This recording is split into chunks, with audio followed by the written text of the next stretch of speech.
तो फ्रेंड्स, अब काफी कंट्रोवर्सी के बाद ओ माई गॉड 2 रिलीज हो चुकी है।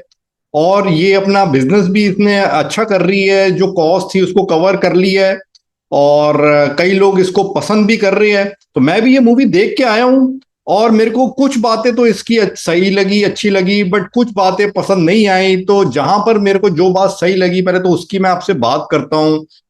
देखिए, अगर हम मूवी को सिर्फ एंटरटेनमेंट पर्पज से देखें तो ये एंटरटेनिंग तो है। जो जिस तरीके से चीजों को दिखाया है, और कॉमेडी अच्छी है, इसमें एक्टिंग अच्छी है, प्रेजेंटेशन, ओवरऑल डायरेक्शन अच्छी है। और मूवी ये पूरी तरह पंकज त्रिपाठी की मूवी है। अक्षय कुमार का इसमें छोटा रोल है और एक्टिंग वाइज भी इतना कुछ खास करने का नहीं है। और इसमें यामी गुप्ता भी है, तो वो अपोजिट साइड की वकील है इसमें। पर जो इस मूवी में छाए हुए है वो है पंकज त्रिपाठी।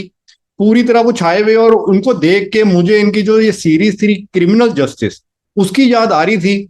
जो कि उसमें भी ये वकील थे और अपने जो क्लाइंट को थे डिफेंड करते थे, और इसमें ये वकील तो नहीं है, बट कोर्ट में ये अपने बेटे को डिफेंड करते हैं, जो कि मैस्ट्रुबेट करता हुआ स्कूल में पकड़ा गया है, बाथरूम के अंदर। तो ये मूवी का प्लॉट है, पूरी मूवी का प्लॉट मैस्ट्रुबेशन पे बेस्ड है।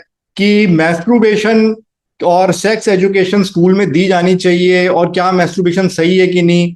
तो मूवी में मैस्ट्रुबेशन को सही ठहराया गया है, इसको जस्टिफाई किया गया है। और साथ में इस बात पे बहुत जोर दिया है कि सेक्स एजुकेशन स्कूलों में नहीं दी जाती। तो खैर, मैं इस बात पे आऊंगा, क्योंकि मैं इसी बात से सहमत नहीं हूं। पर मैं आपसे जो बात कर रहा था, अगर हम इसको सिर्फ एंटरटेनमेंट पर्पज से देखें फिर तो ये अच्छी है। और एक्टिंग वाइज, परफॉर्मेंस वाइज ये अच्छी है। हालांकि मेरे को इसमें अरुण गोविल जी का रोल, मेरे को लगा कि उन्होंने ये रोल क्यों किया। वो इसमें प्रिंसिपल है उस स्कूल के, जो कि पंकज त्रिपाठी के बेटे को बाहर निकाल देते हैं, रेस्टिगेट कर देते हैं। तो उनका एक तरह से इसमें नेगेटिव सा रोल दिखाया है। तो उनको क्या जरूरत थी। भगवान श्री राम की इमेज है उनके पास, और उनको और भी रोल्स आते होंगे, पर उन्होंने यही रोल क्यों चुना। मेरे हिसाब से तो बहुत बड़ी गलती कर दी उन्होंने ये रोल चुन के। इन बातों में तो खैर मूवी अच्छी है, it's an entertaining movie. Acting wise Pankaj Tripathi के फैंस इसको मिस नहीं कर सकते। पर अब मैं आपसे बात करता हूं कि जो मूवी का कंसेप्ट है, जो भी इसमें दिखाने की कोशिश की है, वो मेरे अकॉर्डिंग पूरी तरह मिसलीडिंग है।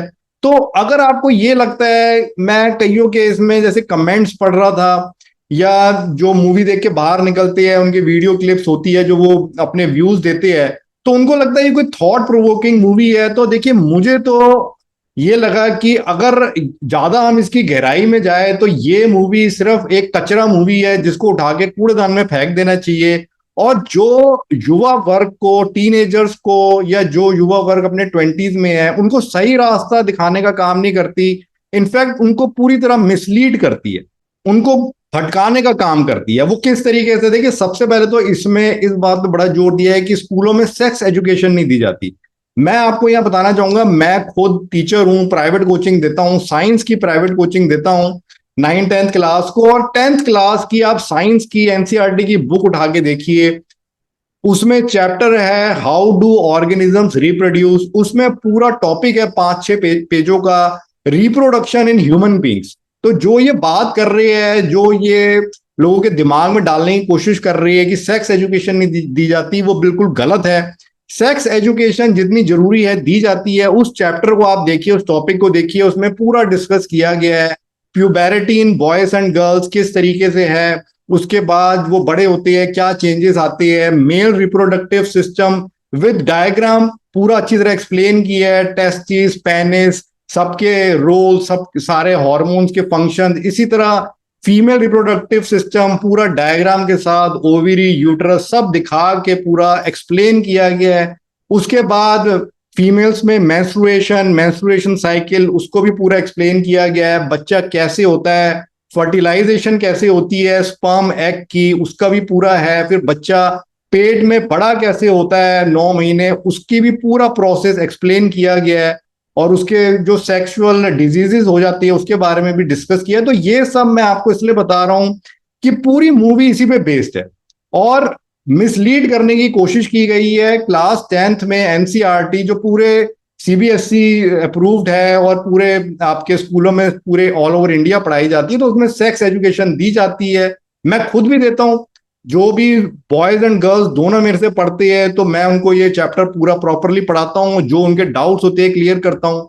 और भी टीचर्स हैं, वो कई बार कुछ होते हैं टीचर थोड़ा अनकंफर्टेबल फील करते हैं, स्टूडेंट्स भी कई बार अनकंफर्टेबल फील करते हैं, पर कई टीचर्स इसको अच्छे से एक्सप्लेन करते हैं, बच्चे भी पढ़ते हैं और वो बुक्स में भी पढ़ सकते हैं, दूसरी बुक्स में भी प्रॉपर एक्सप्लेनेशन है, लखमीर सिंह है और भी गाइड्स है, सब में है।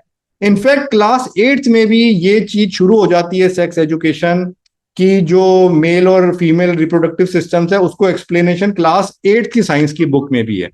अब ये जो फिल्म मेकर्स है वो क्या चाहती है कि क्या सेक्स एजुकेशन के ऊपर पूरा एक सब्जेक्ट ही बना दिया जाए, कि स्कूलों में जी एक पूरा सब्जेक्ट ही हो सेक्स एजुकेशन पे। सेक्स एजुकेशन साइंस भी है, एक साइंस की बात है, तो फिजिक्स केमिस्ट्री बायो 3 चीजें पढ़ाई जाती है, बायोलॉजी का टॉपिक है, तो एक तो 1/3 वहीं पे बात आ गई, बाकी 2/3 तो फिजिक्स और केमिस्ट्री के लिए रहेगा। और उस 1/3 में भी अब 50 टॉपिक्स है बायो में पढ़ाने के लिए, तो उसमें से एक है सेक्स एजुकेशन का। तो जितनी जरूरत है, जितने पेजेस की जरूरत है, 5 पेजेस डिवोट किए गए हैं क्लास 10th की एनसीईआरटी की बुक में, तो वो प्रॉपरली उसमें एक्सप्लेनेशन की गई है। अब ये फिल्म मेकर्स तो डायरेक्टर प्रोड्यूसर तो ये चाहते हैं कि जी मैस्ट्रुबेशन के ऊपर ही क्या कहते हैं पूरा एक टॉपिक होना चाहिए। हाँ, मैस्ट्रुबेशन के बारे में नहीं है बुक में, पर ये बात बिल्कुल मिसलीडिंग है, गुमराह करने वाली है पब्लिक को कि स्कूलों में सेक्स एजुकेशन नहीं दी जाती। मैं इससे स्ट्रांगली डिसएग्री करता हूं। और जितना आपको अगर ज्यादा सेक्स एजुकेशन की जरूरत है, तो आप आगे फिर 12th के बाद जो सेक्स के डॉक्टर्स है वो अपनी उस डॉक्टरी की लाइन में जाते हैं, स्पेशलाइज्ड डॉक्टर्स बनते हैं, तो डिटेल में आप आगे जाके तब पढ़िए, उस लाइन में जाइए और डिटेल में अगर आपको पढ़ना है। दूसरा जो बात मेरे को इसमें पूरी तरह मिसलीडिंग और गलत लगी कि मैस्टरबेशन अब सही है कि नहीं, तो ये एक डिबेटेबल टॉपिक है। कई लोगों को ये कहेंगे कि जी सही है, इट्स ए नेचुरल एक्टिविटी, इसका कोई नुकसान नहीं है। कई लोग इसके पूरी तरह अगेंस्ट है, बट ये एक डिबेटेबल टॉपिक है जिसके बारे में 100% श्योरिटी से नहीं कहा जा सकता। तो मूवी में धर्म का सहारा लेके और जी अक्षय कुमार यहाँ पर भगवान के अवतार में के रूप में आ गए और वो जी पूरी बैकिंग दे रही है और वो पूरा जस्टिफाई कर रहे हैं कि मैस्टरबेशन सही है। तो ये मेरे ख्याल से वेस्टर्न कल्चर को थोपने वाली बात है और युवा वर्ग को मिसलीड करने वाली बात है। सबकी अपनी अपनी पर्सनल ओपिनियन। देखिए, मैं आपको अपनी पर्सनल ओपिनियन दूं तो मेरे according masturbation is like a necessary evil. तो ये दो शब्द है, नेसेसरी जरूरत भी है पर गलत भी है।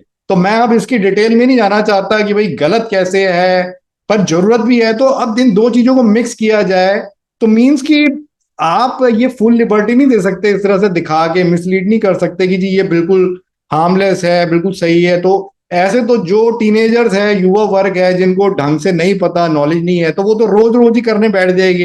तो दैट इज रॉन्ग, इस चीज की अति गलत है। और मूवी में धर्म का सहारा लेके, देखिए धर्म और मैस्टरबेशन का तो वैसे भी कोई ताल्लुक नहीं है। मैस्टरबेशन कोई पाप थोड़ी है, कोई शराब पीना भी कोई पाप थोड़ी है।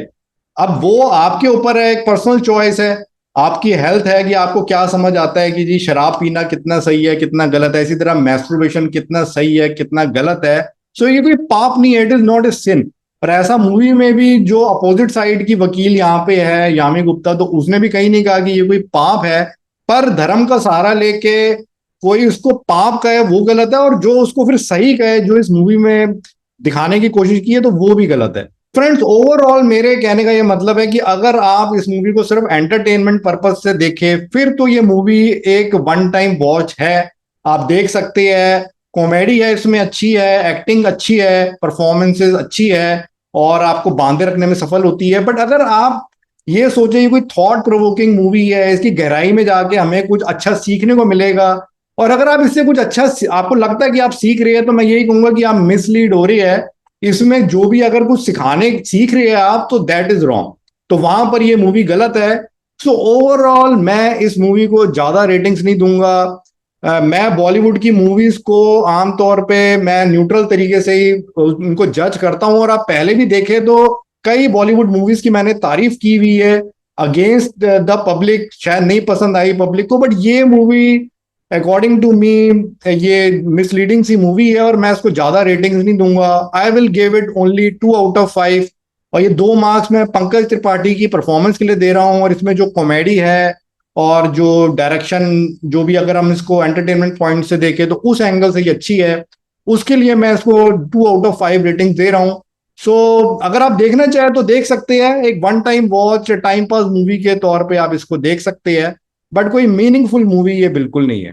That is my personal opinion. और मैं भी मूवी देखने के बाद जब बाहर निकला तो अपना सर पकड़ रहा था, ओ माय गॉड क्या क्या दिखाते हैं, क्या क्या बनाते हैं ये बॉलीवुड वाले।